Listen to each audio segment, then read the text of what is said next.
أشهد أن لا إله إلا الله وحده لا شريك له وأشهد أن محمدا عبده ورسوله اللهم صل وسلم على محمد وعلى آله وصحبه أجمعين يا أيها الذين آمنوا اتقوا الله حق تقاته ولا تموتن إلا وأنتم مسلمون يا أيها الناس اتقوا ربكم الذي خلقكم من نفس واحدة وخلق منها زوجها وبث منهما رجالا كثيرا ونساء واتقوا الله الذي تساءلون به والأرحام إن الله كان عليكم رقيبا يا أيها الذين آمنوا اتقوا الله وقولوا قولا سديدا يصلح لكم أعمالكم ويغفر لكم ذنوبكم ومن يطع الله ورسوله فقد فاز فوزا عظيما فإن أصدق الحديث كتاب الله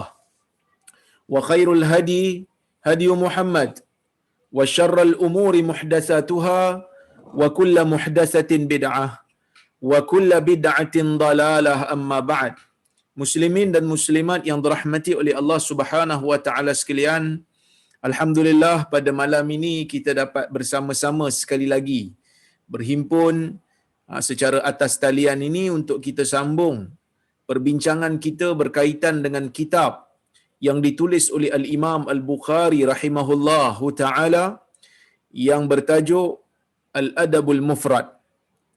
Insya-Allah hari ini kita nak bermula dengan hadis yang ke-19. Ya, hadis yang ke-19 iaitu kata Al-Imam Al-Bukhari babu birril walidain ba'da mautihima.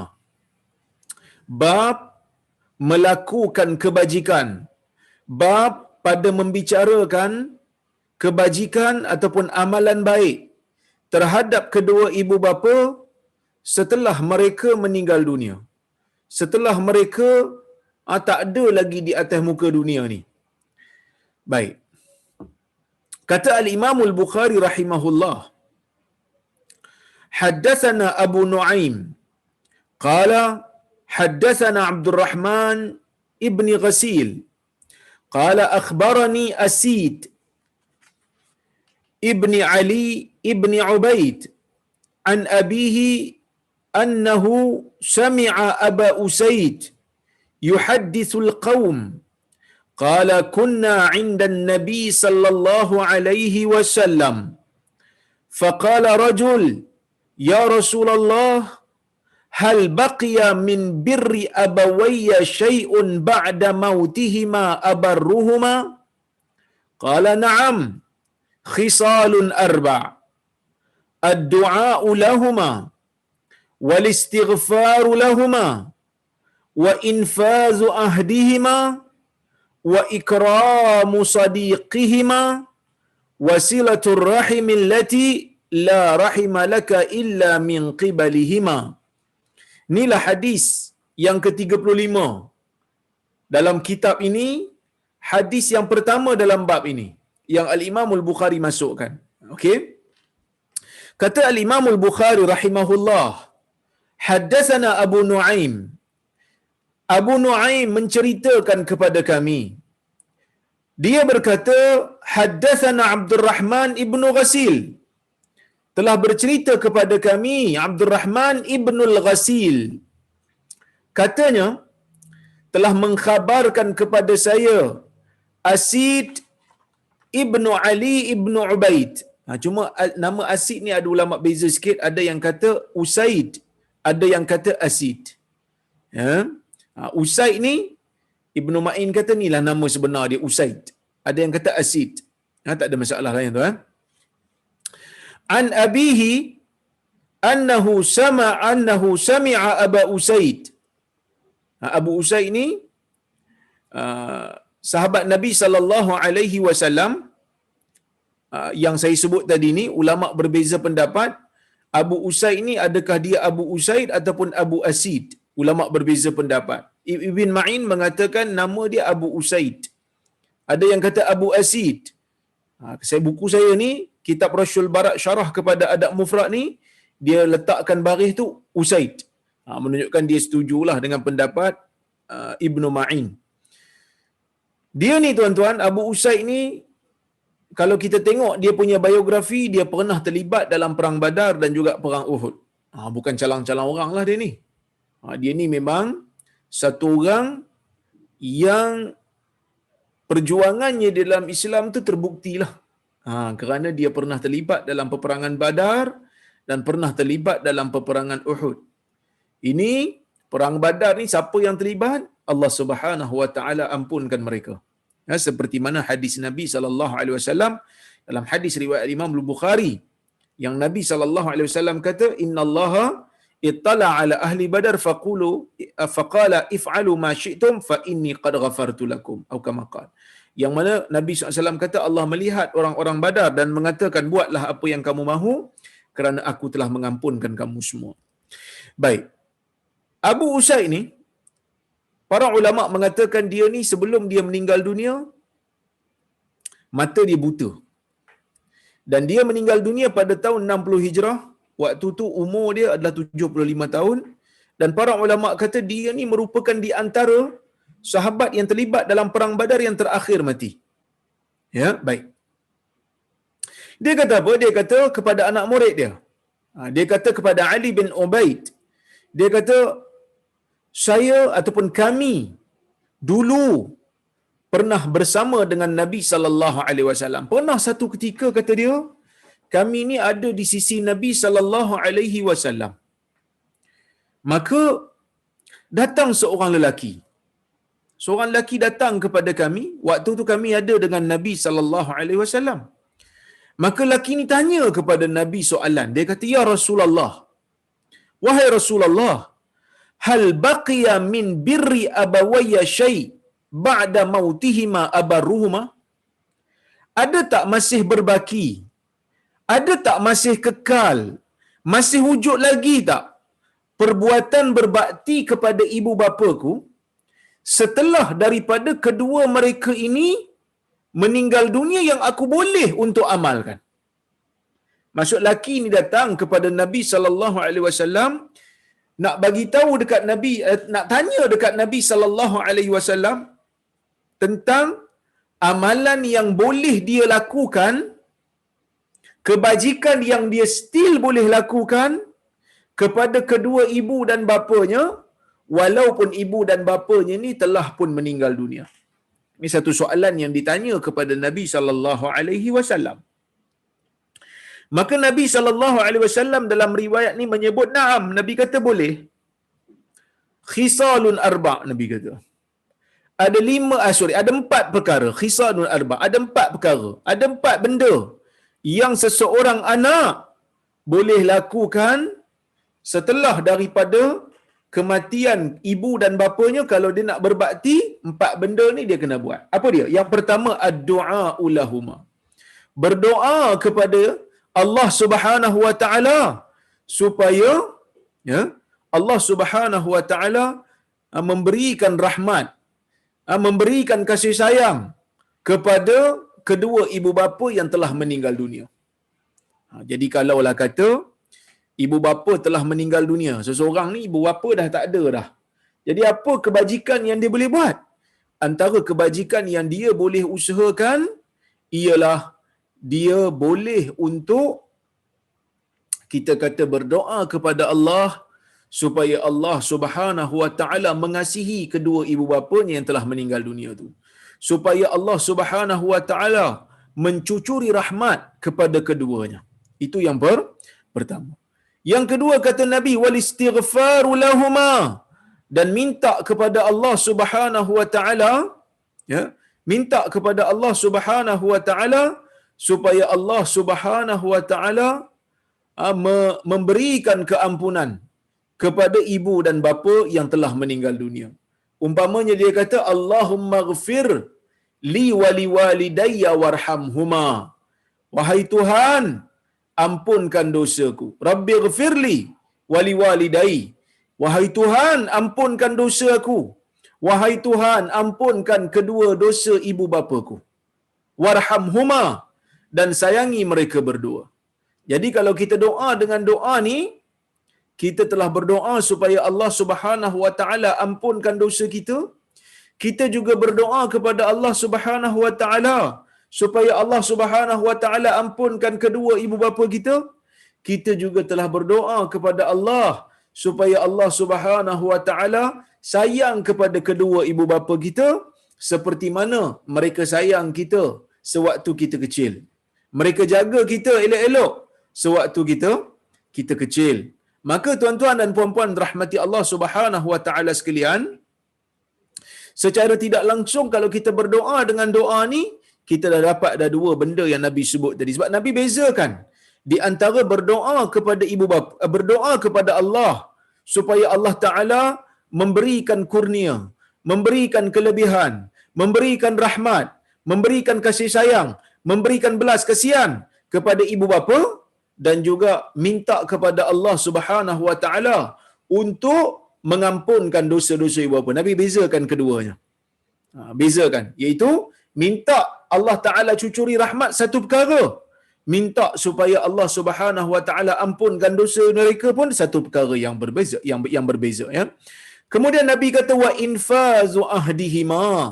Kemudian di antara juga perkara yang boleh untuk dilakukan bagi seorang anak apabila berlakunya kematian mak bapak mereka, maka anak ni boleh untuk berusaha supaya dia melaksanakan wasiat yang ditinggalkan oleh mak ayah mereka sebelum mak ayah mereka meninggal dunia. Maksudnya, cuba lunaskan wasiat yang telah diberikan oleh mak ayah kepada kita.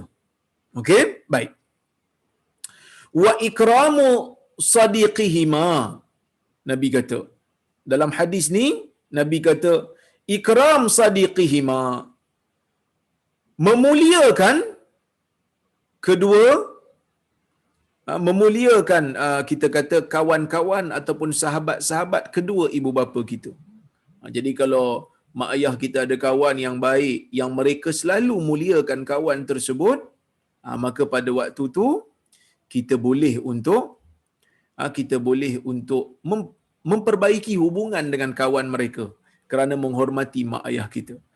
Wasilatul rahim, dan juga menjaga hubungan silaturahim yang mana kamu tidak ada tali persaudaraan dengan mana-mana orang melainkan melalui jalan ibu dan bapa kamu. So ada empat perkara yang Nabi sebut, doa dan istighfar satu benda, melaksanakan wasiat mereka satu benda, memuliakan saudara, memuliakan sahabat mereka satu benda, dan juga menghubungkan silaturahim satu benda. Ya. Jadi tuan-tuan dan puan-puan rahmati Allah Subhanahu wa taala sekalian, hadis ini walaupun ia secara umumnya adalah hadis yang nampak baik, tetapi statusnya itu tidak sahih. Statusnya adalah dhaif. Para ulama mengatakan hadis ni dhaif. Kenapa dhaif? Kerana Ali bin Ubaid yang merupakan perawi yang meriwayatkan hadis ni daripada Abu Usaid adalah perawi yang tidak dikenali. Ulama tak kenal dia siapa. Ya. Walau bagaimanapun, perawi yang tidak dikenali ni, ya tuan-tuan, perawi yang ulama tak kenal ni, hadis tidak menjadi dhaif berat. Ini saya nak cerita sikitlah berkenaan dengan status hadis ni. Macam mana ulama kategorikan hadis? Mereka ada dua step besar. Step pertama melihat kepada salasilah dia, sanad dia. Step kedua mereka akan tengok kepada teks dia. Okey, step yang pertama tengok sanad. Ada lima lagi langkah untuk menilai kesahihan sanad. Perawi itu mempunyai pegangan agama yang baik. Salasilah perawinya semuanya mempunyai pegangan agama yang baik. Itu pertama. Yang kedua, dia pelihara hadis tu dengan baik. Maksud pelihara ni sama ada dia hafal, sama ada dia hafal dalam kepala dia, dalam otak, dalam dada dia, ataupun dia tulis dalam kitab dan dia jaga kitab dia elok-elok. Dia jaga kitab dia elok-elok. Itu yang kedua. Yang ketiga, sanad tak terputus supaya setiap daripada perawi itu dinyatakan dalam salasilah, tak ada yang disembunyikan supaya kita kenal seorang-seorang. Katalah dalam banyak-banyak perawi tu, dalam banyak-banyak perawi yang ada tu, ada katakanlah dalam sanad kita ada 5-6 orang perawi, ada seorang tak dikenali. Ada seorang tu kita tak tahu siapa dia. Kita cuma tahu nama dia je. Mungkin ada yang pelik lah, mana pula ustaz kata tak kenal, ni kenal je, nama kenal. Nama ayah dia pun kenal. Nama dia dan nama ayah dia kenal, itu baru satu step. Step yang kedua, kita nak tahu dia ni hafal betul ke tidak. Bagaimana kedudukan dia di sisi para ulama. Maka bila kita semak-semak, kita dapati para ulama mengatakan bahawasanya Ali bin Ubaid As-Sa'idi merupakan perawi yang tidak dikenali. Bila tak dikenali, hadis dia menjadi dhaif. Cuma dhaif ni ada dua kategori, tuan-tuan. Ada dhaif yang berat dan ada dhaif yang ringan. Dhaif yang berat langsung tak boleh pakai. Dhaif yang berat ni tak boleh pakai. Kita orang kata apa? Dhaif yang berat ni kira boleh orang kata apa? Jadi ni je lah. Jadi orang kata apa? Boneka ataupun jadi perhiasan je lah, tak boleh pakai. Itu dhaif yang berat. Dhaif yang berat ni merangkumi hadis mungkar, hadis matruk, hadis syaz, kemudian hadis yang kita panggil sebagai hadis palsu. Ini semua dhaif yang berat. Manakala ada satu lagi kita panggil sebagai dhaif yang ringan. Dhaif yang ringan ni macam mana?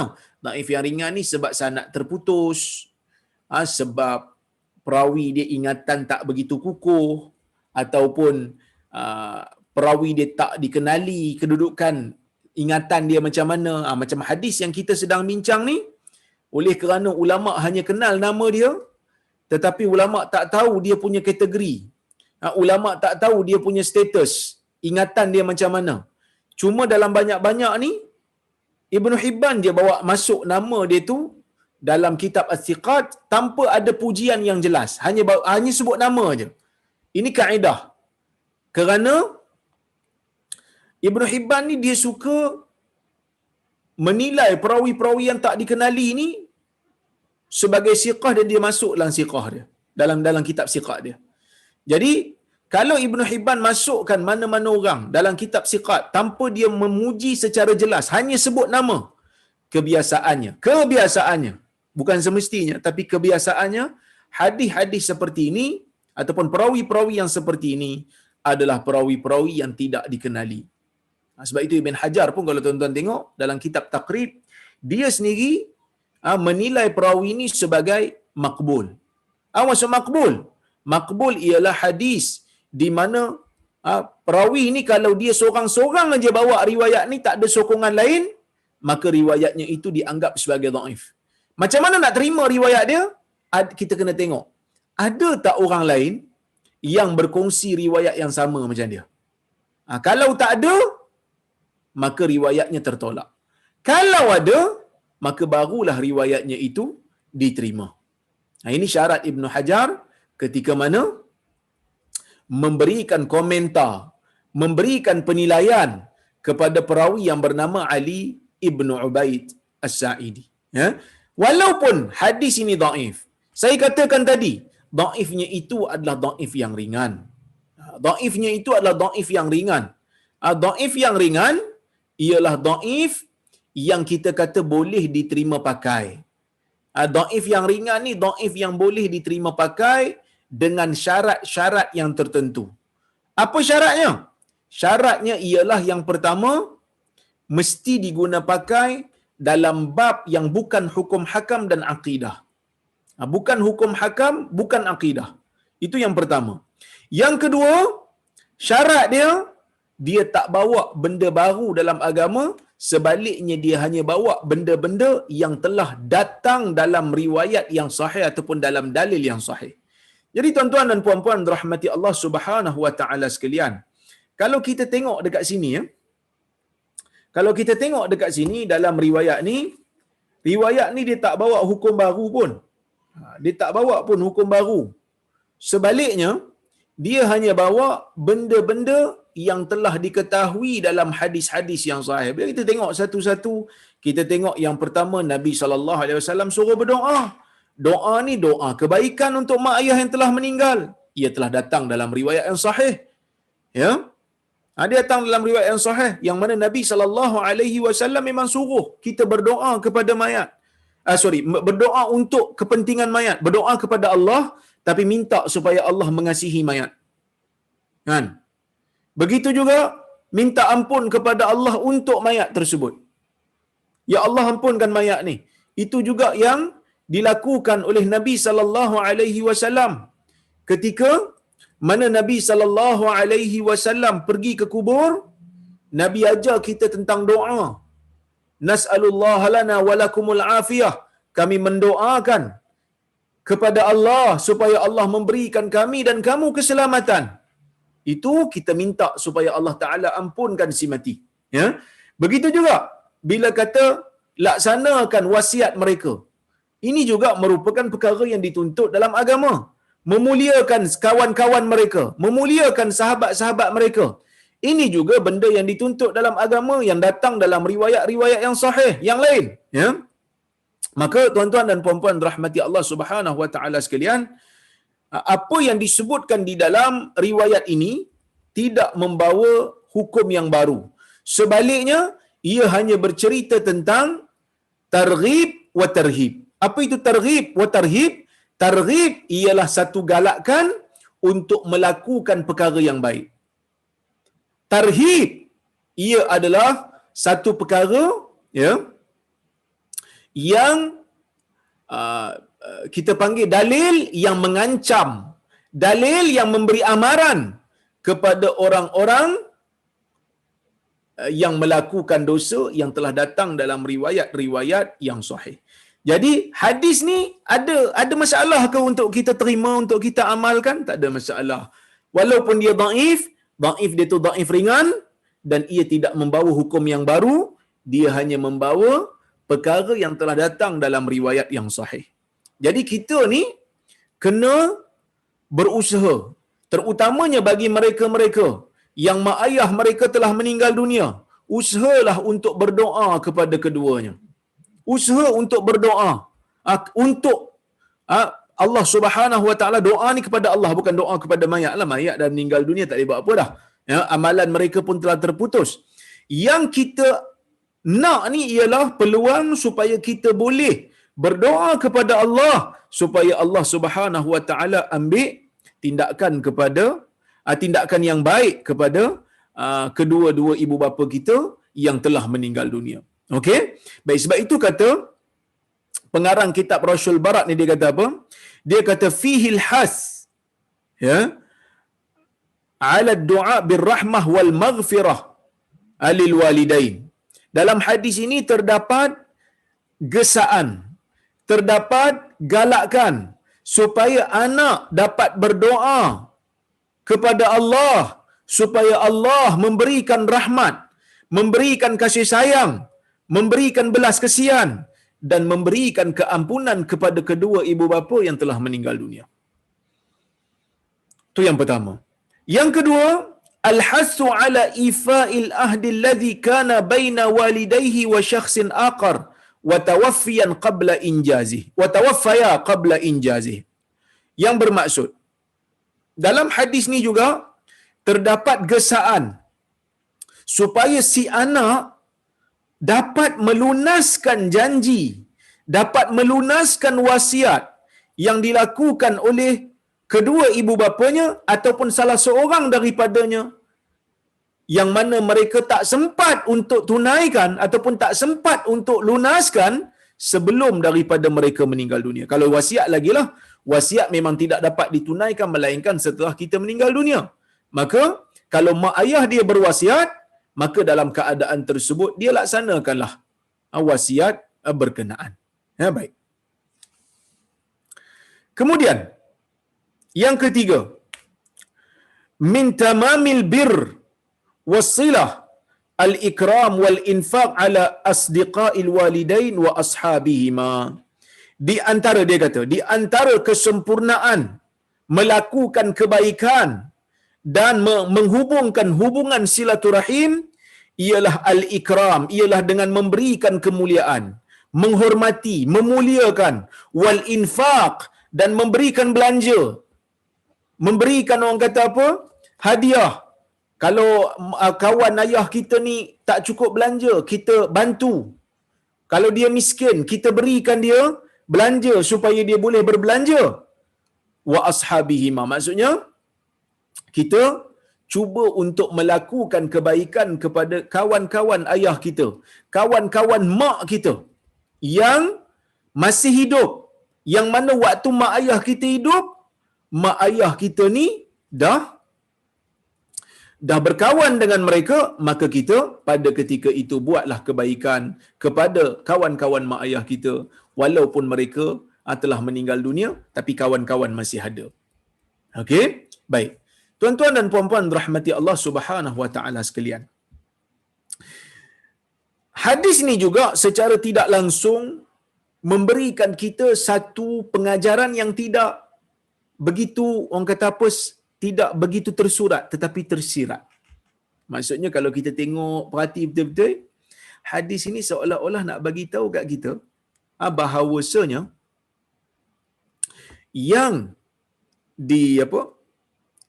dimaksudkan oleh Nabi selain daripada buat baik setelah ibu bapa kita meninggal, bagi mereka yang ada ibu bapa yang masih hidup, bagi mereka yang ada mak ayah yang masih hidup, berbaktilah sebaiknya. Berbaktilah sebaik-baiknya kepada ibu dan bapa selagi mana mereka masih hidup. Kerana apabila mereka dah mati, sangat terhad amalan yang kita boleh buat untuk mereka. Bila mereka tu masih ada, sementara mereka masih hidup, lakukanlah kebaikan kepada mereka sekadar yang kita mampu. Jangan berkira, kadang-kadang nak telefon ke, tanya khabar, balik kampung, waktu PKP ni tak boleh balik lah kan, tapi kalau ada waktu kita balik memuliakan mereka. Kadang-kadang mak ayah ni bila kita balik tak buat apa pun, dia dah jadi gembira dengan melihat kita. Jadi ini benda-benda yang kadang-kadang jangan kita terlepas pandang. Baik, kerana kita tak boleh balik kan, waktu PKP ni tak boleh nak balik kampung. Jadi apa kita boleh buat? Paling tidak kita telefon bertanya khabar, ataupun kita hantar mesej, hantar video anak-anak kita sedang main dan seumpamanya. Mungkin dia rindu ke anak kita dan seumpamanya. Ini merupakan di antara perkara-perkara yang boleh kita usahakan demi nak mengembirakan mereka, berbakti kepada mereka selagi mana mereka masih hidup. Kerana apabila mereka telah meninggal dunia, tak banyak benda dah kita boleh buat untuk berbakti pada mereka berdua. Baik. Hadis yang ke-36.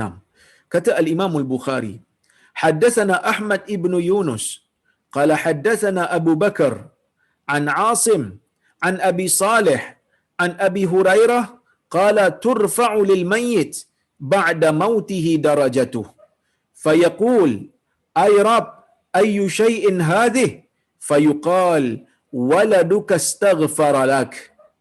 Yang bermaksud, kata Al-Imam Al-Bukhari, Ahmad bin Yunus menceritakan kepada kami, katanya Abu Bakar menceritakan kepada kami daripada Asim, daripada Abi Saleh, daripada Abi Hurairah radhiyallahu anhu katanya. Ini perkataan Abu Hurairah. Ini bukan hadis daripada Nabi sallallahu alaihi wasallam ya. Baik. Dia kata Abu Hurairah kata turfa'u lil mayyit ba'da mautihi darajatuh. Tiba-tiba darjat seorang mayat, darjat satu mayat diangkat setelah dia meninggal dunia. Katalah dia ni orang biasa-biasa, ataupun dia ada ditentukan dia punya darjat di dalam kubur, tiba-tiba lepas dia meninggal, diangkat darjatnya daripada apa yang sepatutnya. Maka bila diangkat darjatnya, fayaqul ay rab, maka dia pun terkejutlah, dia kata, wahai Tuhan, ayyu syai'in hadhi, kenapa berlaku perkara seperti ini? Macam mana boleh jadi macam ni wahai Tuhan? Maka dikatakan kepadanya, waladuka astaghfara lak, anak kamu beristighfar untuk kamu setelah daripada kamu tak ada, setelah daripada kamu mati, dia banyak istighfar untuk kamu, maka dengan sebab istighfar itu, maka terangkatlah darjat si mayat ini, terangkatlah darjat si mati ini, Allah Ta'ala ampunkan dosa dia, dan Allah Ta'ala berikan daripada istighfar itu kurniaan-kurniaan yang mengejutkan si mayat tu sendiri, sampai si mayat tu bertanya pada Allah, kenapa perlu jadi begini? Jadi dia pun terkejut juga, sebab dia pun tahu ini bukan apa yang dia amalkan. Jadi sebab itu tuan-tuan dan puan-puan rahmati Allah Subhanahu wa taala sekalian, ya, bagi saya lah kan, kalau kita tengok hadis-hadis yang seperti ini, ia juga memberikan kita satu saranan selain daripada saranan anak kena berusaha, kena ambil peluang, jaga mak ayah, berbakti kepada mak ayah, melakukan kebajikan kepada mak ayah selagi mana mereka masih hidup, dan lepas mereka wafat juga berusaha untuk melakukan kebaikan kepada mereka berdua. Hadis ini secara tidak langsung, riwayat ataupun kalam Abu Hurairah ini secara tidak langsung memberikan kita satu pengajaran bahawasanya, ya, bahawasanya tuan-tuan, mak ayah juga kena usaha dalam hidup dia untuk menjadikan anak dia sebagai orang yang sentiasa beristighfar untuk diri dia dan juga untuk mak ayah dia. Jadi tuan-tuan dan puan-puan rahmati Allah Subhanahu wa taala sekalian, ya, bagi saya lah, bukan hanya hadis ini untuk anak-anak, tetapi hadis ini juga memberi semangat kepada mak ayah. Mak ayah kena pastikan anak-anak mereka orang yang mampu untuk berdoa setelah mereka tak ada. Mak ayah kena pastikan anak-anak mereka saleh, supaya bila anak saleh, anak boleh mendoakan untuk mak ayah. Doakan dengan kebaikan supaya Allah berikan rahmat pada mak ayah. Doa supaya Allah Subhanahu wa taala ampunkan dosa mak ayah. Jadi kalau kita dapat sediakan begitu, insya-Allah tuan-tuan, kita akan mendapat kurniaan yang banyak. Adakah bermakna kalau orang lain doa tak sampai? Tak, bukan begitu tuan-tuan. Bukan bermakna kalau orang lain doa tak sampai. Kita masuk dalam kawasan perkuburan, kita doa, Assalamualaikum ahlad diyar minal muslimin minal mu'minina wal muslimin, kan? Salam sejahtera ke atas orang-orang yang berada di perkampungan kubur ini daripada kalangan orang-orang mukmin dan orang-orang muslim. Antumus sabiqun wa inna insyaallah bikumul lahiqun. Kamu mendahului kami dan kami insya-Allah akan menuruti kamu. Nas'alullah lana wa lakumul afiyah. Dan kami mendoakan, kami meminta Allah Subhanahu wa taala supaya memberikan keselamatan kepada kami dan juga kepada kamu. Maksudnya Nabi ni doa kepada semua yang ada dalam kubur tu. Selagi mana mereka tu orang Islam, Nabi doa, Nabi ajar juga kita berdoa. Walaupun kita bukan keluarga dia. Walaupun bukan keluarga dia. Ya. Jadi doa kepada si mati sampai selagi mana doa itu diberikan dalam keadaan yang ikhlas. Tapi kenapa Nabi SAW memberikan isyarat supaya kita kalau boleh memastikan anak kita boleh berdoa, anak kita boleh ingat kat kita lepas kita tak ada dan boleh beristighfar kepada Allah untuk kita, kerana yang ni merupakan usaha kita. Yang ni merupakan usaha yang boleh kita buat. Kalau orang lain nak doa untuk kita, sama ada dia nak doa ke ataupun tak nak doa, kita tak boleh buat apa-apa tuan-tuan. Ya, kita tak boleh buat apa-apa. Sebab apa? Sebab dia bukan anak kita, dia bukan saudara kita, dia bukan sepupu kita, dia bukan adik-beradik kita. Ya, tapi kalau anak kita, kita boleh untuk usaha. Kita boleh untuk usaha supaya dia mengingati kita walaupun setelah kita tak ada. Ini merupakan satu kurnia yang besar lah. Walaupun ini merupakan perkataan Abu Hurairah, kan? Walaupun ini merupakan satu saranan daripada Abu Hurairah ataupun satu kita panggil apa? Riwayat daripada Abu Hurairah, tetapi para ulama mengatakan bahawasanya ini juga hukum dia ataupun kita kata darjat dia tu, status riwayat ni memang daripada Nabi sallallahu alaihi wasallam. Memang daripada Nabi sallallahu alaihi wasallam. Sebab apa? Sebab mana Abu Hurairah nak tahu? Kan? Mana Abu Hurairah nak tahu tentang benda-benda yang berkaitan dengan mayat ni? Pastinya dia ambil daripada Nabi sallallahu alaihi wasallam. Ini yang para ulama sebut hadis mauquf hukumnya marfu'. Apa tu? Hadis ni mauquf. Mauquf ni hadis ataupun kata-kata ataupun perbuatan yang disandarkan kepada sahabat. Sahabat yang buat, sahabat yang cakap. Tu mauquf. Kalau kata-kata disandarkan kepada Nabi, perbuatan yang disandarkan pada Nabi, yang ni kita panggil marfu'. Ni untuk orang yang belajar hadis lah kan. Untuk orang yang belajar hadis. Marfu' tu yang daripada Nabi sallallahu alaihi wasallam, disandarkan pada Nabi. Okey? Mauquf disandar pada sahabat. Hadis yang kita baca ni Abu Hurairah yang cakap. Jadi dia mauquf. Walaupun dia mauquf, para ulama menyebutkan bahawasanya hukum dia adalah marfu'. Maksud hukum marfu' ni apa dia? Pastinya Abu Hurairah ambil daripada Nabi SAW kerana benda ni berkaitan dengan benda gaib. Sebab dia bercerita tentang darjat bagi mayat dalam kubur yang diangkat dengan sebab anak si mayat ini beristighfar untuk mayat. Ya, baik. Kita pergi kepada riwayat yang berikutnya. Hadis ke-37. Kata Al-Imam Al-Bukhari rahimahullah, haddatsana Musa qala haddatsana Salam bin Abi Muti' an Ghalib qala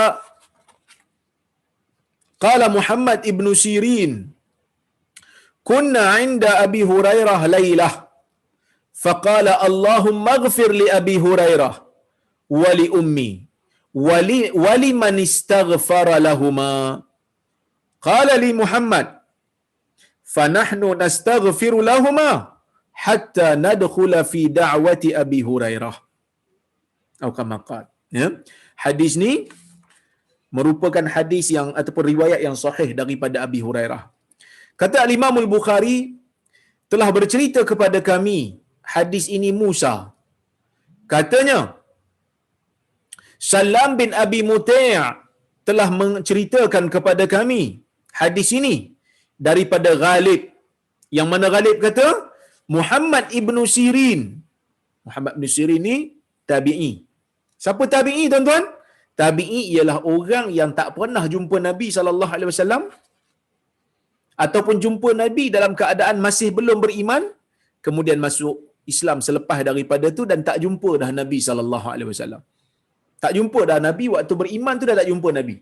So tabi'i ni ada banyak kategori. Ada tabi'i yang memang pernah jumpa Nabi, waktu jumpa tak pernah beriman dengan Nabi, lepas Nabi wafat baru dia beriman, maka dia tabi'i. Ataupun dia hidup di zaman Nabi SAW tapi tak pernah jumpa Nabi pun. Seperti Uwais Al-Qarani. Uwais Al-Qarani dia merupakan tabi'i yang Nabi SAW puji dalam hadis, tapi dia tak pernah jumpa Nabi SAW, maka dia tabi'i. Ada tabi'i yang memang tak jumpa langsung, tak hidup langsung zaman Nabi, lepas Nabi wafat baru dia lahir. Jadi Ibn Sirin ni dia tabi'i. Dia anak murid kepada Abu Hurairah radhiyallahu anhu. Dialah yang mempunyai kata-kata yang sangat masyhur. Kalau tuan-tuan buka dalam mukaddimah Sahih Muslim, dia ada satu kata-kata yang biasa ustaz-ustaz akan baca. Kata-kata dia tu kalau belajar hadis. Apa dia? Dia kata, kana an-nas la yas'aluna 'anil isnad hatta idza waqa'atil fitnah faqalu sammu lana rijalakum fayunzar in kana min ahli sunnah fayu'khadhu hadithuhu wa in kana min ahli al-bid'ah fayuraddu hadithuhu. Ibn Sirin kata, manusia tak pernah bertanya tentang sanad sebelum daripada ini. Mereka tak tanya pun sanad ni, siapa yang cakap pada kamu ni. Sebab masa tu, sebelum itu, semua mereka itu baik-baik belaka, amanah belaka. Hatta idza waqa'atil fitnah. Sehingga berlakunya fitnah. Sehingga berlakunya kekacauan. Sehingga berlakunya benda pergaduhan di antara puak-puak di dalam agama ini sehingga Osman dibunuh, maka pada masa itulah berlakunya perpecahan, masa itulah berlakunya perkara-perkara pemalsuan hadis dilakukan secara tidak bertanggungjawab oleh mereka-mereka yang jahil dan jahat. Maka pada masa itulah ulama meletakkan, mereka kata apa? Mereka kata sammu lana rijalakum, berikan, ya, berikan kepada kami ataupun namakan kepada kami perawi-perawi kamu, fayunzar, supaya kami boleh tengok, in kana min ahli sunnah fayukhadhu ahadithuhu, kalau perawi kamu ni semua daripada kalangan ahli sunnah kami terima. Tapi kalaulah yang orang kata apa, yang menjadi perawi kamu ini semuanya perawi-perawi yang ahli bid'ah belaka, maka dalam keadaan tu kami tolak hadis mereka ataupun kami tolak hadisnya. Maka ini Ibn Sirin. Ibn Sirin dia kata, satu hari kami ada duduk di sisi Abu Hurairah. Kami duduk di sisi Abu Hurairah pada satu malam. Faqala, tiba-tiba Abu Hurairah doa. Dia kata, Allahumma ighfir li Abi Hurairah wa li ummi wa liman istaghfara lahuma. Ya Allah, ampunkanlah Abu Hurairah dan ibuku, dan bagi sesiapa yang beristighfar kepada Abi Hurairah dan ibunya. Maksudnya Abu Hurairah ni duduk dengan anak murid dia. So, Abu Hurairah ni tuan-tuan, anak murid dia ramai, kan? Ya, anak Abu Hurairah ni anak murid dia ramai, lebih kurang macam 800 orang lebih anak murid Abu Hurairah. Ya? Jadi bila mana Abu Hurairah ni anak murid ramai, dia duduk dengan anak-anak murid dia, sebahagian daripada anak murid lah duduk. Seperti dia kata, Allahumma ighfir li Abi Hurairah, wahai Tuhan, ampunkanlah Abu Hurairah, wali ummi, dan juga bagi ibu Abu Hurairah, wali man istaghfara lahuma, dan ya Allah ampunkan juga kepada orang yang pernah berdoa keampunan untuk kami, untuk Abu Hurairah dan juga untuk ibunya. Qala li Muhammad bin Sirin berkata kepada anak murid dia.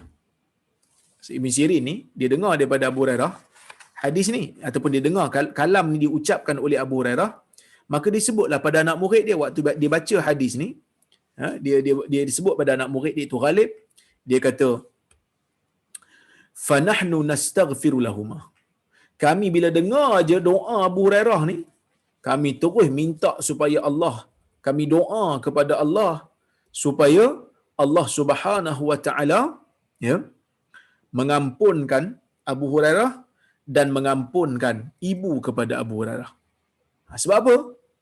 Sebab dia kata hatta nadkhula fi da'wati Abi Hurairah, supaya kami boleh masuk di dalam doa Abi Hurairah. Apa maksudnya? Maksudnya Muhammad bin Sirin ni, tuan-tuan, dia dah tahu dah. Ya, dia dah tahu dah yang Abu Hurairah ni doa dia bukan doa yang biasa-biasa. Sebab dia sahabat Nabi sallallahu alaihi wasallam yang mempunyai kelebihan yang pelbagai. Ada macam-macam kelebihan Abu Hurairah. Orang yang alim, orang yang banyak hafal hadis, orang yang mempunyai ilmu agama yang tinggi. Dia mempunyai kelebihan. Maka kalau dia doa, doa dia itu bukan doa biasa. Doa dia itu doa yang special. Jadi dia nakkan doa Abu Hurairah tu, maka dia pun buat benda supaya dia boleh dapat doa Abu Hurairah tu. Sebab Abu Hurairah kata doa, Abu Hurairah doa nak supaya Allah ampunkan dia, Allah Ta'ala ampunkan ibu dia dan orang yang minta ampun kepada kedua mereka. So dia pun buat yang ketiga ni. Dia dah minta ampun kepada Allah untuk Allah ampunkan Abu Hurairah dan mak dia, paling tidak dia dapat doa Abu Hurairah. Jadi hadis ini, tuan-tuan dan puan-puan rahmati Allah sekalian, secara tidak langsung memberikan kita pengajaran. Ini bukan hadis daripada Nabi lah. Ini kata-kata Abu Hurairah, dia bagi kita pengajaran. Apa pengajaran dia? Yang pertama sekali, anak kena tahu bahawasanya doa dia kepada ibu bapa mustajab. Jadi doalah untuk kebaikan ibu dan bapa. Apa saja kita nak doa kebaikan dunia dan akhirat, silakan. Dan yang kedua, tuan-tuan dan puan-puan rahmati Allah Subhanahu wa taala sekalian, riwayat ni ya, menunjukkan kepada kita bagaimana golongan sahabat mengambil penting tentang doa yang orang lain berikan kepada mereka. Selain daripada mereka mementingkan doa mereka untuk diri sendiri dan doa untuk ibu bapa mereka, mereka juga kalau boleh nak doa daripada orang-orang saleh, walaupun orang-orang yang saleh itu mungkin dari sudut darjat lebih muda daripada kita ataupun dari sudut umur lagi kecil daripada kita. Tak salah kita minta doa daripada dia. Tak salah. Kerana apa? Kerana doa ni tuan-tuan, senjata orang mukmin. Doa ni kalau Allah Ta'ala nak makbulkan, Allah Ta'ala boleh makbulkan daripada mana pun dia datang, daripada orang mukmin mana, muda ke tua, tak ada masalah. So Abu Hurairah sangat bersungguh nak dapatkan doa orang-orang yang soleh, termasuk anak-anak murid dia. Dan ini tidak menafikan kehebatan, bahkan menunjukkan sifat tawaduknya Abu Hurairah apabila berdepan walaupun dengan anak murid dia yang lebih orang kata apa, yang lebih muda daripada dia. Okey, baik, kita tengok hadis yang berikutnya, hadis yang ke-38. Al-Imam Al-Bukhari meriwayatkan, ya, haddatsana Abu Rabi' qala haddatsana Ismail bin Ja'far qala akhbarana Al-Ala an abihi an Abi Hurairah anna Rasulullah sallallahu alaihi wasallam qala idza mata al-'abdu inqata 'anhu 'amaluhu illa min thalath sadaqatin jariyah aw 'ilmin yuntafa'u bihi aw waladin salih yad'u lah atau kama qala. Maksudnya, kata Al-Imam Al-Bukhari, Abu Rabi' telah menceritakan kepada saya. Katanya Ismail bin Ja'far telah menceritakan kepada saya. Katanya akhbarana Al-Ala, Ala telah mengkhabarkan kepada kami daripada ayahnya, daripada Abi Hurairah, sesungguhnya Rasulullah sallallahu alaihi wasallam bersabda, apabila seorang hamba meninggal dunia, apabila seorang hamba mati aja, inqata'a anhu amaluh, amalannya akan terputus daripada dia, illa min salas, kecuali daripada 3 perkara. Yang pertama, sadaqatin jariyah, sedekah jariah. Yang kedua, ilmin yuntafa'u bih, ilmu yang dimanfaatkan dengannya. Dan yang ketiga, anak saleh yang mendoakan untuknya. So tuan-tuan dan puan-puan rahmati Allah Subhanahu wa taala sekalian, hadis ni secara tidak langsung, ya, secara tidak langsung tuan-tuan, kita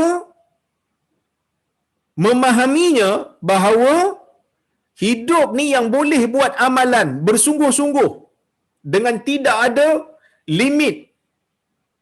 Nak buat amal saleh ni yang tak ada limitnya, ataupun yang kita kata nak buat sebanyak-banyaknya, waktu kita hidup ni lah.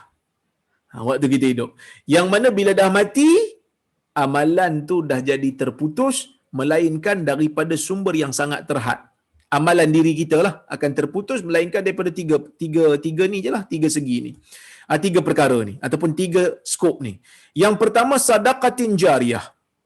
Sedekah jariah. Sedekah jariah, para ulama menyebutkan sedekah ataupun pemberian yang kekal, seperti buat masjid, buat surau, wakaf, wakaf sekolah, wakaf tanah untuk perkuburan, apa saja yang manfaatnya kekal untuk orang-orang mengambil manfaat daripadanya, yang tu dikira sebagai sedekah jariah. Dia akan berjalan selagi mana orang mengambil manfaat daripada sedekah yang dia berikan. Yang kedua, ilmin yuntafa'u bih, ilmu yang dimanfaatkan dengannya. Ulama berbeza pendapat tuan-tuan. Ilmu yang Nabi maksudkan ni ilmu dunia ke ilmu akhirat? Saya katakan ilmu akhirat ataupun ilmu agama confirm masuk. Ini sepakat ulama. Sesiapa yang mengajar agama, sesiapa yang mengajar perkara-perkara agama kepada masyarakat dengan ikhlas, mengajar ilmu yang benar kepada masyarakat, mengharapkan keredaan Allah, dan ilmu itu dimanfaatkan oleh generasi demi generasi, maka ilmu tu kita akan dapat manfaat, dan kita akan dapat manfaat daripada ilmu tu, dan kita juga akan dapat pahala daripada ilmu tu. Manfaat untuk diri kita, kita beramal dengan ilmu. Manfaat untuk pahala, kita dapat pahala kita bila kita beramal dengan ilmu yang benar. Orang lain yang beramal sebab kita ajar pun kita akan dapat. Bahkan sebahagian ulama seperti As-Subki, seorang ulama daripada mazhab Syafi'i, dia kata bukan hanya mengajar, termasuk sekali menulis buku. Bahkan menulis buku, dia kata mungkin lagi panjang manfaatnya kerana buku lebih kekal. Hari ini kita baca buku Al-Imam Al-Bukhari, Al-Adabul Mufrad, kita mengambil manfaat daripada buku-buku Al-Imam Al-Bukhari, maka Al-Imam Al-Bukhari mendapat pahala ilmu yang dimanfaatkan. Ilmu agama confirm masuk. Maka sebahagian ulama lain, mereka meluaskan maknanya. Mereka kata semua ilmu yang bermanfaat dan tidak diharamkan oleh syarak, selagi mana ilmu itu memberi manfaat kepada manusia, selagi mana ilmu itu memberikan kemudahan kepada manusia, maka manusia tersebut yang menyebarkan ilmu tersebut akan mendapat pahala. Selagi mana ia digunakan, maka selagi itulah dia akan mendapat pahala. Jadi sebab itu, jangan rasa susah hati, jangan rasa sedih, walaupun kita bukan berada di dalam bidang agama dalam pengajian, ilmu kejuruteraan, ilmu ekonomi, ilmu sains politik, ilmu business administration, semua ini kalau digunakan untuk membangunkan ekonomi umat, untuk membangunkan taraf umat, untuk membangunkan status umat Islam pada masyarakat ataupun di dalam masyarakat, maka semua ini akan memberikan manfaat kepada orang yang membawanya ataupun orang yang mengajarnya. Kenapa? Kerana dalam hadis ni Nabi SAW menyebutkan perkataan ilmu tu terlalu umum, tidak dispesifikkan. Tetapi kita tak nafikan ilmu agama itu lebih mulia dan lebih bernilai lah, kerana dia menguruskan dunia dan dia menguruskan akhirat. Dia menjadikan manusia tahu bagaimana nak menyembah Allah. Dia menjadikan manusia tahu macam mana nak memuji Allah, macam mana nak beriman kepada Allah, macam mana nak beribadat kepada Allah. Dan tentulah ilmu agama itu lebih mulia. Tetapi ilmu dunia itu juga tidak dikesampingkan. Ilmu dunia itu juga tidak diabaikan oleh Islam. Bahkan Islam menganggap ilmu-ilmu yang bermanfaat, yang bukan ilmu agama ini, termasuk dalam ilmu fardu kifayah, yang mesti ada orang yang orang kata apa, orang daripada kalangan umat yang mempelajarinya. Kena ada, selagi mana ia bermanfaat untuk umat. Awaladin salih yad'ulah, ataupun anak saleh. Anak saleh ni termasuklah anak lelaki ke anak perempuan ke, selagi mana dia anak yang saleh, dia mendoakan kepada ibu dan bapanya, maka ibu dan bapanya itu akan mendapat manfaat. Para ulama mengatakan diikat doa dengan anak saleh ni, walaupun doa orang lain juga diterima, ia adalah nak memberikan manfaat ataupun nak memberikan kita satu isyarat supaya kita menyediakan anak saleh, supaya anak saleh untuk boleh berdoa pada kita, dan nak memberikan isyarat kepada anak tu sendiri supaya dapat berdoa kepada ibu bapanya, kerana ibu bapanya itulah sebab dia ada di atas muka bumi. Kalau tak ada ibu bapanya, maka dia pun tak lahir, kerana Allah Ta'ala cipta mak ayah dia dulu. Daripada benih mak ayah dia itulah Allah Ta'ala dengan kuasanya melahirkan anak ni. Okey. Dan yang ketiga, faedah yang ketiga yang kita boleh ambil daripada hadis ni, pertama tadi saya kata apa? Kematian akan menyebabkan amalan terputus melainkan daripada tiga ni. Itu yang pertama. Yang kedua, anak kena fikir macam mana nak berdoa pada mak ayah dengan doa yang terbaik supaya Allah Ta'ala mengampunkan mak ayah dia. Yang ketiga, tuan-tuan, hadis ini secara tidak langsung memberikan galakan kepada mereka yang berkemampuan untuk kahwin dan ada anak. Ya, kahwinlah, dapatkan anak, kerana dengan sebab kahwin kita dapat anak yang saleh, dan anak saleh itu akan doa untuk kita. Paling tidak bila kita meninggal, amalan kita ni masih lagi kekal sampailah masih anak tu, kira selagi mana dia berdoa, maka selagi itu kita akan dapatlah. Dan hadis ini secara tidak langsung memberikan kita galakkan supaya kita menuntut ilmu. Galakkan untuk kita menuntut ilmu. Apa saja ilmu yang bermanfaat. Ilmu agama utamanya, ilmu yang bermanfaat yang keduanya, ilmu dunia. Ilmu agama ni bukan ustaz je yang boleh ajar. Tuan-tuan boleh ajar ilmu fardu ain. Kan? Ajar anak Fatihah, ajar anak hafal ayat-ayat lazim, ajar anak bacaan-bacaan salat. Ini semua adalah ilmu yang bermanfaat. Maka selagi mana ilmu tersebut bermanfaat untuk umat, maka ilmu tu kita akan dapat habuannya di sisi Allah Subhanahu Wa Taala. Dan nak dapatkan anak soleh, kena cari calon isteri yang soleh. Jadi sebab itu Nabi SAW kata, fadhfaru bidhati din taribat yadak. Pilih yang mempunyai pegangan agama, tangan kamu akan bertuah. Jadi sebab nak dapatkan anak soleh, kena dapatkan pendidik, pengasuh yang soleh. Pendidik dan pengasuh yang soleh, mak dia lah. Mak dia tu kena soleh dulu. Baik. Dan kita pun kena didik anak betul-betul lah, supaya menjadi soleh. Kemudian kita tengok hadis yang terakhir dalam bab ni sebelum kita berhenti, hadis yang ke-39. Al-Imam Al-Bukhari mengatakan, Haddathana Yasarah ibnu Safwan, qala haddathana Muhammad ibnu Muslim, an Amr, an Ikrimah, an Ibni Abbas, anna rajulan qala ya Rasulullah, inna ummi tuwfiyat walam tusi, afayanfa'uha an atasaddaqa anha? Qala na'am. Hadis sahih.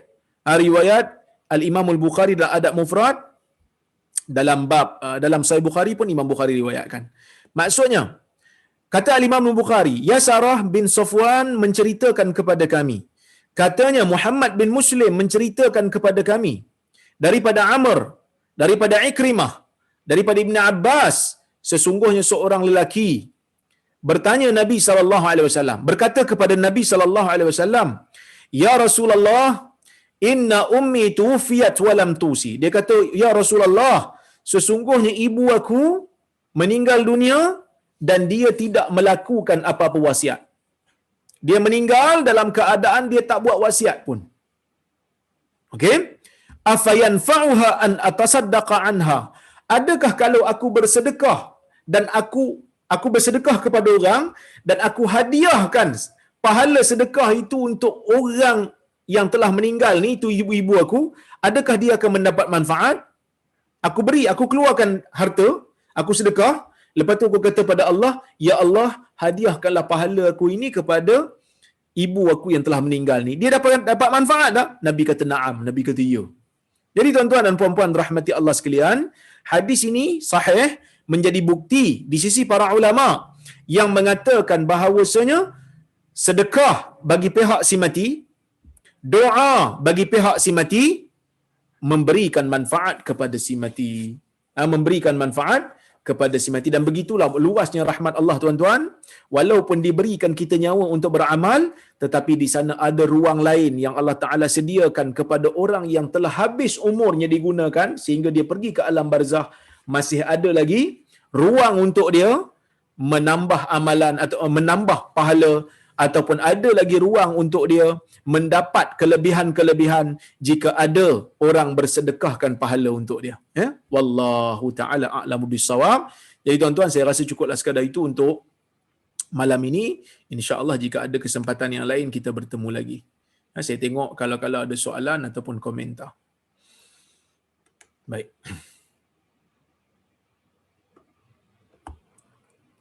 Assalamualaikum. Waalaikumsalam. Bagaimana pula Ustaz, ada sebahagian asatizah yang kata menghadiahkan pahala kepada si mati itu tidak sampai, sedangkan ada hadis yang sahih dalam masalah ini seperti mana yang Ustaz nyatakan.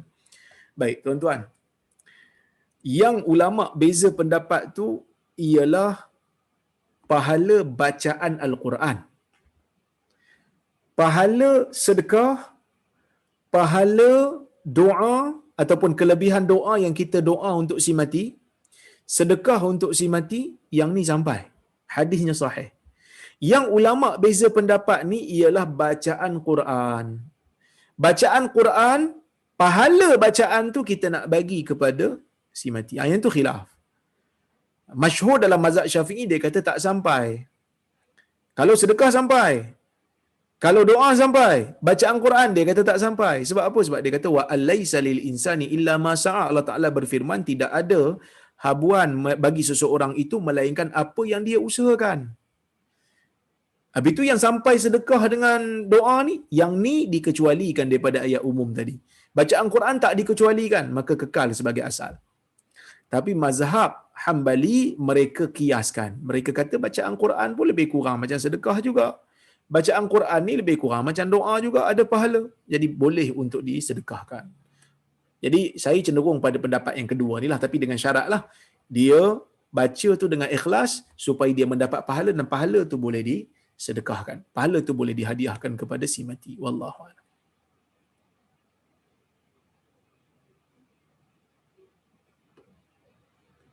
Assalamualaikum Doktor. Waalaikumsalam. Apa tata cara untuk beristighfar untuk arwah mak dan ayah?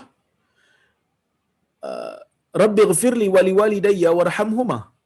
Itu di antara yang pendek lah. Wahai Tuhan saya, wahai Tuhanku, ampunkan dosa saya dan ampunkan dosa kedua ibu bapa saya. Warhamhuma, dan kasihani mereka berdua.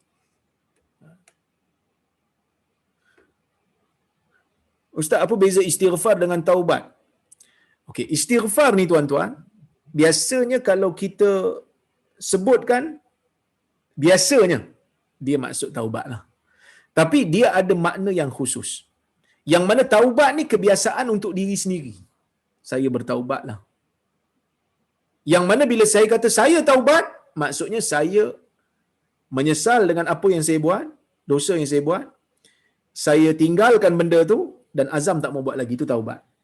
Istighfar ni dia minta ampun kepada Allah dengan dosa yang daripada dosa yang kita buat, tapi dia tak, dalam lafaz istighfar tu tak menunjuk kepada azam untuk tak buat lagi. Sebab tu taubat lebih luas, tapi ada waktu istighfar ni lebih luas. Umpamanya kita boleh istighfar untuk orang lain, ya Allah tolong ampunkan dia. Itu bukan taubat. Sebab taubat dia kena taubat sendiri, tapi kita doa ya Allah ampunkan dia, itu istighfar. So istighfar dengan taubat ni dia ada kaitan antara satu sama lain. Tetapi taubat ni untuk diri sendiri, dan taubat ni dia ada, orang kata apa, azam tak mau ulang semula. Tapi kebiasaannya bila kata istighfar untuk diri sendiri, merangkumi taubat lah tu. Ya.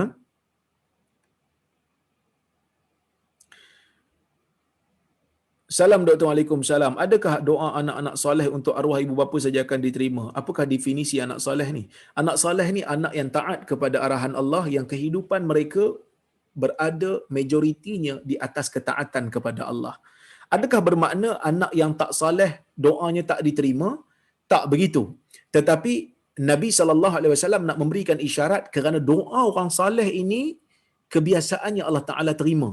Kerana dalam hadis yang lain Allah Subhanahu Wa Ta'ala sebutkan, hadis panjang, hadis qudsi yang selalu saya baca dulu, yang mana Allah Ta'ala kata, ma taqarraba 'abdi bi syai'in ahabba ilaihi mimma aftaratu alaihi. Tidak ada seorang hamba pun yang nak menghampirkan diri kepada aku yang aku lebih suka, melainkan dia menghampirkan diri kepada aku dengan sesuatu yang aku wajibkan ke atas dia. Dia buat benda wajib dulu. Wala yazalu yataqarrabu wala yazalu 'abdi yataqarraba ilayya bin nawafil hatta uhibbahu. Lepas tu baru dia buat benda sunat. Bila dia banyak buat benda sunat, dia jadi soleh lebih lagi, aku jadi sayang kat dia. Bila aku jadi sayang kat dia, kuntu sam'ahu alladhi yasma'u bihi wa basarahu alladhi yubsiru bihi wa yadahu allati yabtishu biha wa rijlahu allati yamshi biha. Bila dia dah buat amalan sunat banyak, amalan wajib pun dia jaga, Allah Ta'ala sayang kat dia. Allah Ta'ala kata aku jadi telinga dia, aku jadi mata dia, aku jadi tangan dia, aku jadi kaki dia. Maksud bukan Allah Ta'ala meresap masuk dalam badan dia. Bukan. Maksudnya Allah Ta'ala kawal. Mata dia Allah Ta'ala kawal, telinga dia Allah Ta'ala kawal, tangan dia Allah Ta'ala kawal, kaki dia pun Allah Ta'ala kawal. Kemudian Allah Ta'ala kata apa? Wa idza sa'alani la u'tiyannah. Bila dia minta pada aku akan bagi. Wala in ista'adzani wala in ista'adzabi la u'izannah. Kalau dia minta aku perlindungan, aku akan berikan perlindungan kat dia. Jadi sebab itu kena jadi soleh, barulah jaminan tu lebih besar dan lebih luas. Ya, wallahu a'lam. Assalamualaikum Dr. Waalaikumsalam. Macam mana nak jadikan anak yang soleh sebab dah terlepas mendidik mereka, semua dah dewasa, duk asing. Selalu telefon mereka, ajak mereka hadiri kuliah agama, belikan mereka buku-buku, ya? Berikan mereka buku-buku agama, perkenalkan mereka dengan pendakwah-pendakwah agama. Mudah-mudahan dengan usaha itu akan menjadikan diri kita menjadikan diri kita ni penyebab supaya mereka mendapat hidayah. Selagi mana kita masih hidup, selagi mana mereka masih hidup, maka selagi itu peluang ada. Dan bila katalah kita usaha, kita dah usaha, jangan ingat usaha tu sia-sia, tuan-tuan. Walaupun mereka dah besar, kita usaha untuk ajak mereka untuk kembali pada agama, kenal agama, telefon mereka, ajak mereka salat, jemput mereka datang rumah makan kalau boleh lepas PKP nanti, sambil-sambil perkenalkan mereka kepada agama, solat berjemaah sekali dan seumpamanya. Semua itu adalah dakwah yang akan diberikan pahala oleh Allah Subhanahu wa taala, insya-Allah. Assalamualaikum Doktor. Waalaikumsalam. Boleh ke doa untuk ibu bapa kita niat sekali kepada ibu bapa mertua? Tak ada masalah, boleh. Doa ni bukan untuk ibu bapa saja. Doa ni termasuk untuk semua. Untuk semua. Bahkan golongan salaf apabila mereka berdoa keampunan, mereka masukkan lagi sekali semua orang-orang mukmin. Ya, wahai Tuhan, ampunkan semua dosa orang mukmin dan mukminah. Semua masuk sekali. Yang hidup dan telah meninggal dunia, semua masuk sekali. Tak ada masalah. Boleh. Itu menunjukkan kebaikan kita. Ya. Salam Doktor. Waalaikumsalam. Daripada hadis ke-37. Adakah dengan memohon keampunan untuk Abu Hurairah kita telah mendapat doa daripada Abu Hurairah kepada kita? Insya-Allah. Kalau kita doa keampunan, ya Allah ampunkan Abu Hurairah dan ibu Abu Hurairah, mudah-mudahan kita pun dapat doa Abu Hurairah tu, insya-Allah. Rahmat Allah Taala itu sangat luas.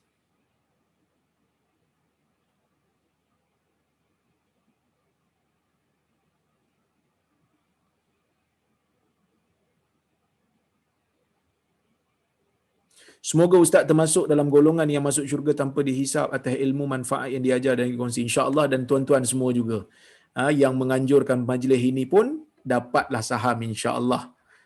Global, Kak Jini dan Dr. Azmi dan yang lain-lain yang menganjurkan majlis-majlis ilmu ni, mereka juga dapat manfaat, insya-Allah.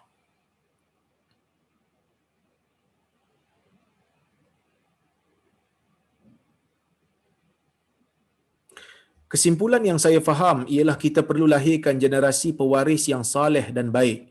Soalan saya, bagaimana kita boleh jadikan surau masjid di Malaysia ini mesra kepada kanak-kanak dan boleh menyantuni semua golongan peringkat usia, gender, latar belakang tanpa diskriminasi? Kerana wujudnya AJK gangster yang suka halau dan jerit pada anak-anak. Lama-lama anak-anak ini akan benci orang-orang masjid dan menjauhi masjid. Saya sangat suka masjid-masjid di US dan UK yang amat-amat bijak dalam menyantuni anak-anak. Malah saya merasakan pengalaman tinggal di UK dan US menjadikan anak saya lebih memahami Islam berdasarkan Quran dan Sunnah, iaitu maksudnya berdasarkan fakta dan ilmu, bukan ikut-ikutan. Semata-mata saya lihat orang Malaysia suka tunjuk alim dengan pakaian gaya lebay, bukannya dengan akhlak mulia seperti dakwah Nabi Muhammad SAW yang sangat mulia akhlaknya dalam menyantuni semua golongan manusia termasuk kanak-kanak untuk lahirkan generasi pewaris yang saleh dan salihah. Kalau tanya saya, macam mana kita nak bagi masjid kita mesra dengan anak-anak? Kita kena baca hadis-hadis Nabi SAW berinteraksi dengan anak-anak. Banyak sebenarnya kalau kita nak gali hadis-hadis yang berkenaan. Bahkan mungkin boleh buat tesis pun. Interaksi Nabi SAW kepada anak-anak kecil ataupun dakwah Nabi SAW kepada anak kecil. Dalam hadis Nabi SAW, Anas kata dalam hadis Bukhari, Anas kata Nabi SAW bila dia salat menjadi imam kepada makmum yang lain, apabila dia dengar fasami'a buka as-sabi, Nabi terdengar tangisan budak-budak, maka Nabi akan mempercepatkan salatnya, makhafata ayyuziya ummahu, kerana Nabi bimbang tangisan anak itu akan menjadikan ibunya rasa tak selesa, menyakitkan ibu dia. Kita kadang-kadang baru bising sikit je dah kena tengking dah kan. Jadi ini benda yang kita kena ubahlah. Kerana masjid di zaman Nabi SAW masjid yang indah, masjid yang mesra, masjid yang penuh dengan senyuman. Bukan masjid yang bengis, bukan masjid yang garang. Jadi kita kena ubah. Pejabat agama kena bagi kursus kepada AJK masjid. Ha. Tapi bagi saya lah, AJK masjid di bandar-bandar mungkin okey dah sekarang ni.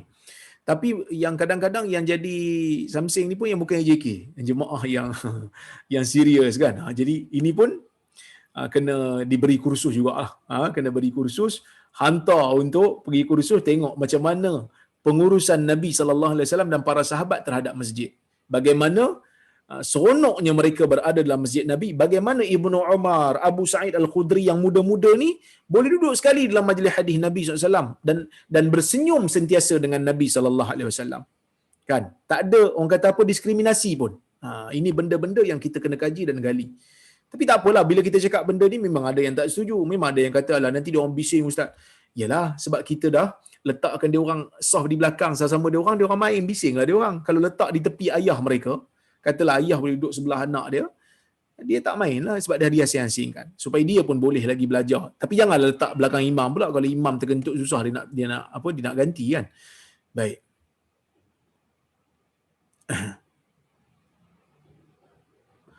Mengapakah bulan Zulhijjah tak boleh potong rambut dan kuku? Beri penjelasan. Bulan Zulhijjah ni bukan bulan Zulhijjah keseluruhan. 10 hari pertama di bulan Zulhijjah bagi orang yang nak melakukan korban, bagi orang yang ada niat nak buat korban, masuk 1 hari bulan Zulhijjah maghrib tu dah tak boleh potong kuku, dah tak boleh potong rambut, dah tak boleh potong bulu, tak boleh potong misai dan seumpamanya. Apa dia punya hikmah? Hikmah dia adalah supaya kita ni bila nak berkorban, semua anggota-anggota ni kita nak jadikan sebagai bebas daripada api neraka. Sebab tu kita tak potong lagi. Nabi nak bagi kita ni sama macam orang yang buat haji ihram tu, tak boleh potong kuku, tak boleh potong rambut, tak boleh potong misai dan tak boleh potong bulu apa-apa. Nak bagi sama. Tapi ni hanya khusus untuk orang yang berkorban. Untuk orang yang berkorban. Keluarga dia, kalau dia orang tak masuk nama, katalah dia ambil satu bahagian, dia kata ni bahagian saya, Rozaimi, pahalanya saya niat untuk keluarga saya, untuk isteri dan anak. Jadi, saya je lah yang tak boleh potong kuku dan rambut tu, dan bulu tu. Anak-anak saya tak masuk lah. Sebab dia orang hanya kongsi pahala sahaja, bukan masuk nama.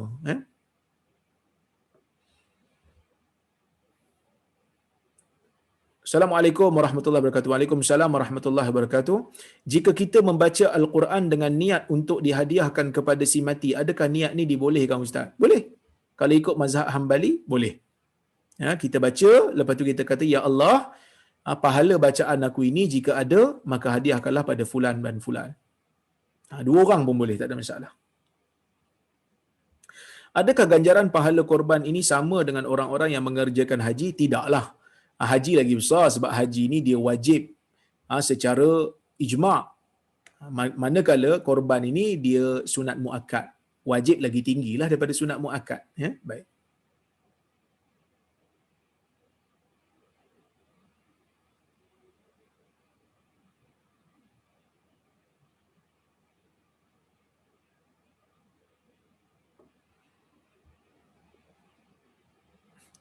Assalamualaikum warahmatullahi wabarakatuh. Adakah pahala bayar zakat 1,000 sama dengan sedekah 1,000?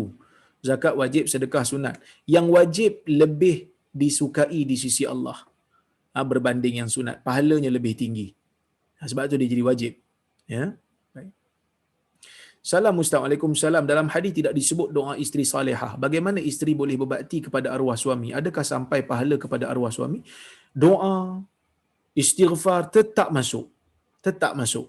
Cuma Nabi kat sini, Nabi sebut tentang anak soleh tu sebab anak tu didikan, hasil didikan suami direct dan hasil daripada benih suami direct. Begitu juga Nabi sebut anak ni termasuk juga benih isteri direct. Tapi kalau orang kata apa, isteri ni, dia bukan daripada benih suami. Tapi bolehkah dia doa? Digalakkan untuk dia doa untuk suami dia yang dah meninggal dunia. Isteri pun boleh berdoa untuk suami dah meninggal. Suami pun boleh berdoa untuk isteri yang dah meninggal. Tak ada masalah. Ya.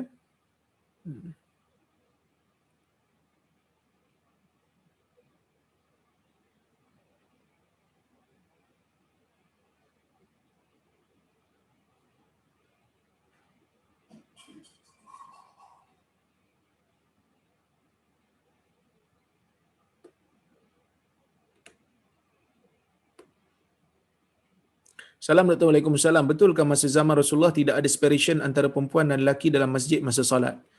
It was introduced after wafat Rasulullah. Ini saya dengar dari satu mutawif masa umrah banyak tahun dulu. Zaman Nabi SAW diasingkan melalui saf sahaja. Tidak ada orang kata apa pembatas ataupun pembeza, tidak ada partition di antara penghadang lah di antara saf. Sebab itu Nabi SAW bila lepas solat, Nabi akan duduk sekejap untuk memberikan ruang kepada orang perempuan keluar dulu. Bila Nabi tengok semua dah keluar, barulah orang lelaki keluar. Ya, wallahu a'lam. Jadi tuan-tuan, insya-Allah jika ada kesempatan yang lain kita bertemu lagi. Banyak soalan yang saya tak dapat nak jawab. Banyak sangat soalan. Yang mana sempat saya jawablah saya jawab. Yang mana tak sempat tu saya minta maaf banyak-banyak. Terima kasih kepada Global, terima kasih kepada Kak Jenny, terima kasih kepada Dr. Azmi yang menganjurkan majlis pada malam ini. Saya mohon maaf kata-kata bahasa tersilap kata qulu qawli hadza wa astaghfirullahal azim li wa lakum. Wassalamualaikum warahmatullahi wabarakatuh.